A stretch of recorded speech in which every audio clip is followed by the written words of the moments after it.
Good Morning Business, French Tech. La French Tech à 6h44 avec Alain Garnier, fondateur de GemSpot, qui est aujourd'hui ici en tant que porte-parole d'un collectif, un collectif des entreprises du numérique qui s'appelle Play France Digital. Bonjour Alain. Bonjour Christophe. Et ce collectif se mobilise parce que le gouvernement nous dit la relance sera numérique et digitale et vous lui répondez oui mais français monsieur. Tout à fait, tout à fait. En fait, au départ, c'est parti justement d'un élément qui nous a quand même tous choqués. C'est quand la PHP, vous savez, en pleine crise du Covid, a failli passer dans les mains de Palantir, qui est quand même une entreprise américaine, qui est très proche d'ailleurs du monde des services de renseignement américains. Et on s'est dit tout d'un coup, mais attends, toutes les données françaises de vous, de moi, de tous les Français qui nous écoutent, ils vont se retrouver effectivement sur le cloud américain. Et finalement Et finalement, parce que justement, je pense qu'il y a eu une mobilisation qui a porté, ils se sont arrêtés aux portes, parce qu'en fait, effectivement, ils étaient prêts à le faire. D'ailleurs, les Anglais l'ont fait.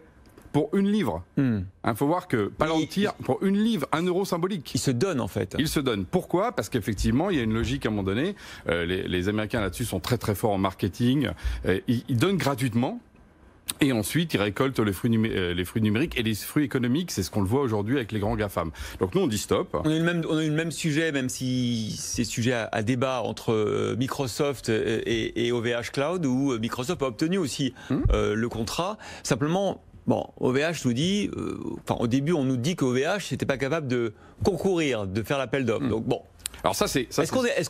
La question, c'est est-ce qu'on est prêt ? Est-ce qu'on peut effectivement, en tant qu'entreprise numérique et digitale française, est-ce qu'on est à la hauteur des attentes des entreprises et du gouvernement ? Alors ça, c'est ce qu'on a démontré d'ailleurs avec le collectif, parce qu'aujourd'hui, il y a plus de 300 entreprises qui se sont mobilisées, qui ont montré que sur tous les segments de marché, depuis le marketing, la partie collaborative, la partie cloud, on en parle beaucoup, parce que effectivement, c'est les données, où est-ce qu'on les stocke ? Voilà, c'est quand même important.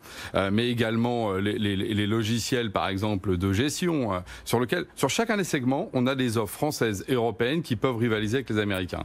Simplement, on s'est habitué en France à accepter la domination américaine, qui effectivement a sa capacité, a son monopole, a ses réseaux, a aussi une entrée très très forte justement dans le monde du marketing. Et donc, il faut remonter la pente. Mais ce qu'on montre juste, c'est que dans les comptes, aujourd'hui, il y a justement des alternatives qui existent et surtout, elles ont des vraies valeurs par rapport à la puissance américaine. Et celle-là, il faut en parler. Il ne faut pas parler justement que du modèle américain qui est par exemple le fait d'être tous habillés de la même façon. On a tous le même logiciel. Est-ce qu'on est différent ? Non. Comment on lutte face à un concurrent, vous le disiez, qui offre ces solutions ou qui l'offre pour 1 euro symbolique ?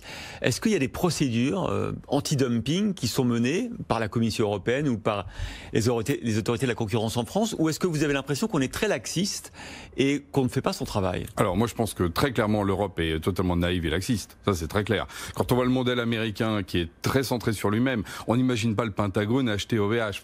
Aujourd'hui ça nous ferait... voilà.